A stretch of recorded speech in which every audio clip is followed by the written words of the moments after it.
చెప్పిన మాట 30వ తారీఖు నాటికి మేము ప్రొవిజనల్ మెరిట్ లిస్ట్ ఇస్తాము. ప్రొవిజనల్ మెరిట్ లిస్ట్ అంటే మన వాళ్ళు కొద్దిగా కన్ఫ్యూజ్ అయ్యారు. అంటే దాని ఇప్పుడు ఇవ్వాల్సింది జనరల్ మెరిట్ లిస్ట్ కదా, మళ్ళీ ప్రొవిజనల్ మెరిట్ లిస్ట్ ఏంది అనేది కూడా చర్చ జరిగింది. వాళ్ళు చెప్పింది ఏంటంటే ఫైనల్ ప్రొవిజనల్ లిస్ట్ ఉంటుంది, దానికి పేరు అదే. ఆ ఫైనల్ ప్రొవిజనల్ లిస్ట్ ఇచ్చిన తర్వాత చిన్న ఏమన్నా ప్రాబ్లమ్స్ ఉంటే 2 రోజులు 3 రోజులు 4 రోజుల్లో క్లియర్ చేసుకొని ఫైనల్గా 1:1.5 చొప్పున సెలక్షన్ లిస్టు తయారు చేస్తాము. ఇచ్చి వెరిఫికేషన్కు డేట్ కూడా డిసైడ్ చేస్తామని చెప్పేసి కూడా చెప్పారు. ఇదంతా డిసెంబర్లో కావచ్చు అని చెప్పేసి అంటున్నారు వాళ్ళు.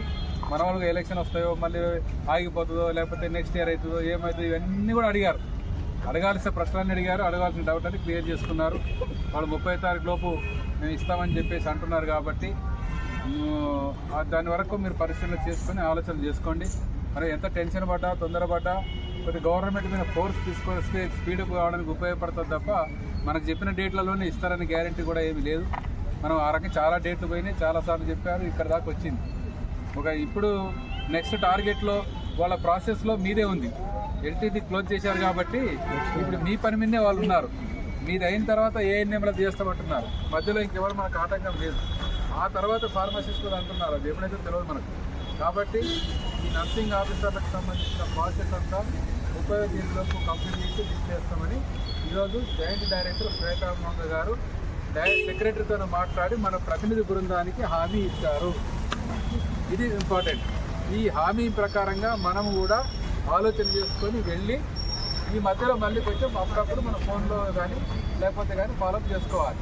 ఇప్పుడు ఎవరెవరితో ఫోన్లు చేపిస్తే కూడా ఏం ఉపయోగం? ఎమ్మెల్యేలు చేసినా, ఎంపీలు చేసినా, మంత్రులు చేసినా, ప్రజాభవన్ పోయినా చేయాల్సిన ఆఫీసర్లు వీళ్ళే.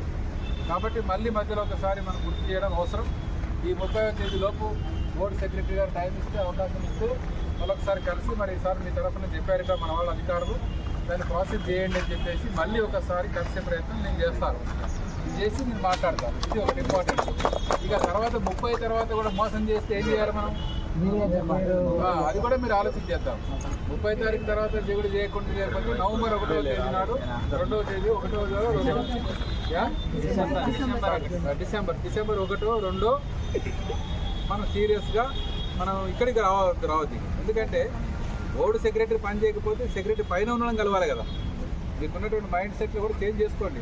కింద ఒక అధికారి పని చేయలేడు అనుకోండి, ఎవరి దగ్గరికి పోతాము? పై అధికారికి పోతాం కదా. మనం ఇప్పుడు ఎంఆర్ఓ పని చేయలేదు, ఎవరి దగ్గరికి పోతాము? ఆర్డీఓ దగ్గరికి పోతాము. ఆర్డీఓ చేయకపోతే కలెక్టర్ దగ్గరికి పోతాం. ఇప్పుడు మెడికల్ ఆఫీసర్ చేయకపోతే డిఎంఎల్ఏ దగ్గరికి పోతాం. బోర్డు సెక్రటరీ గారు చెప్పిన మాట కట్టుబడి ఉండకపోతే మనం అక్కడికి సెక్రటరీకి పోదాం. అయితే సెక్రటరీకి అందరూ రానియరు.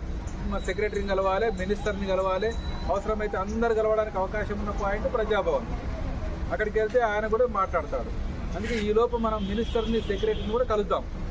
30వ తారీఖు లోపే అవసరమైతే ఒకసారి కలవడమా, 30 తర్వాతన మంత్రిని కూడా కలిస్తే ఉపయోగం. ఒకసారి కలిసాము, మినిస్టర్ని కలుద్దాం, సెక్రటరీని కలుద్దాం, ప్రజాభవన్లో కూడా కలుద్దాం. అందరికీ కలిసి ఒత్తిడి తీసుకొని వచ్చి మనం పని చేసుకోవడం మనకి ఇంపార్టెంట్.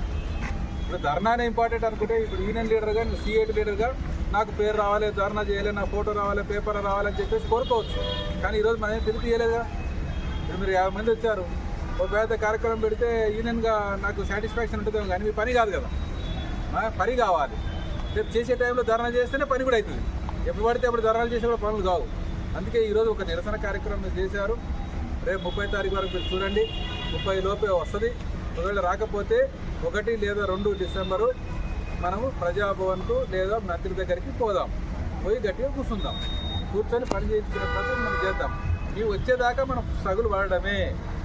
గుర్తుపెట్టుకోండి, వచ్చేదాకా మనం జాయిన్ అయ్యేదాకా మనకు స్ట్రగులే. జాయిన్ అయిన తర్వాత మళ్ళీ జీతాలు, మళ్ళీ సమస్యలు, మనకు పోస్టులు, మనకు ఉన్న జిల్లాలు కావాలి, పక్క పిఎస్సీలు కావాలి, పక్క హాస్పిటల్ కావాలి, ఇవన్నీ చాలా ఉంటాయి. మళ్ళీ ఇప్పుడు చూడు ఎల్టీలు ఏమంటున్నారు, సార్ నాకు వైద్య విధాన పరిస్థితులు నేను అడగలేదు, నాకు డిఎంఈలు అడిగిన వైద్య విధాన పరిస్థితులు ఇచ్చిండ్రు, నాకు డిహెచ్లో ఇచ్చిండ్రు, నేను ఇక్కడే ఉండాలి కదా, అక్కడ చేయండి, ఈ జోన్ కావాలి, ఆ జోన్ కావాలి, ఇవన్నీతో ఉంటాయి. మన డిపార్ట్మెంట్ మనం ఉన్నదే ఒక ముళ్ళకంప లాంటి డిపార్ట్మెంట్లో ఉన్నాం. దయచేసి మీకు చెప్పేది ఏంటంటే, యూనియన్ లీడర్గా నేను చెప్తున్నాను, 30వ తేదీ వరకు వెయిట్ చేద్దాం. ఈ లోపు సాధించుకుందాం, మళ్ళీ కలుద్దాం. కాకపోతే 1, 2వ తేదీన పిలుపునిస్తాం.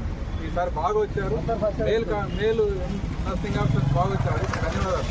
ఎప్పుడు లేడీసే వస్తుంది కాబట్టి నెక్స్ట్ టైం మాత్రం బాగా రండి, గ్రాండ్గా.